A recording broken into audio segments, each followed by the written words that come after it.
আজ এক সপ্তাহ ধরে কোনো কাজ পাইনি, চলো মাঠের দিক যেয়ে দেখি কোনো কাজ কুজ পাই কিনা। চলো চলো যাই।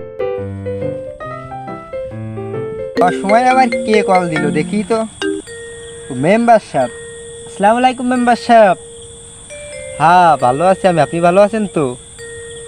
হ্যাঁ এই যে বলতেছিলাম যে আমার তো এই যে পাট বাগানে যে পাট বড় বড় হয়ে গেছে, আমার তো দুটো জন দরকার, একটু ম্যানেজ করে দিতে পারতেন তাহলে দেখা যাচ্ছে ওই আপনারও কিছু লাভ হইতো, আমারও পাটের কাটার কাজ হয়ে যেত। হ্যাঁ মেহেদি হাসান কি মেম্বার সাহেব বলো। এখন আমার তো মনে করেন যে পাটগুলো তো অনেক বড় বড় হয়ে হ্যাঁ। গেছে, আবার শুনলাম যে আমাদের এই ব্রিজ নাকি ভাঙা শুরু করে দিয়েছে, এখন ব্রিজও তো তৈরি করবে। অবশ্যই। তা এরই জন্য নাকি এলাকার মানে কি পোলাপানদের মুরব্বীদের রাত্রি মাথা কেটে নেবে, হ্যাঁ এখন ব্রিজের জন্য তো মাথা লাগে, হ্যাঁ আমার তো এটা কাটতে হবে, নাহলে পরে আমার এলাকায় তো অনেক একটা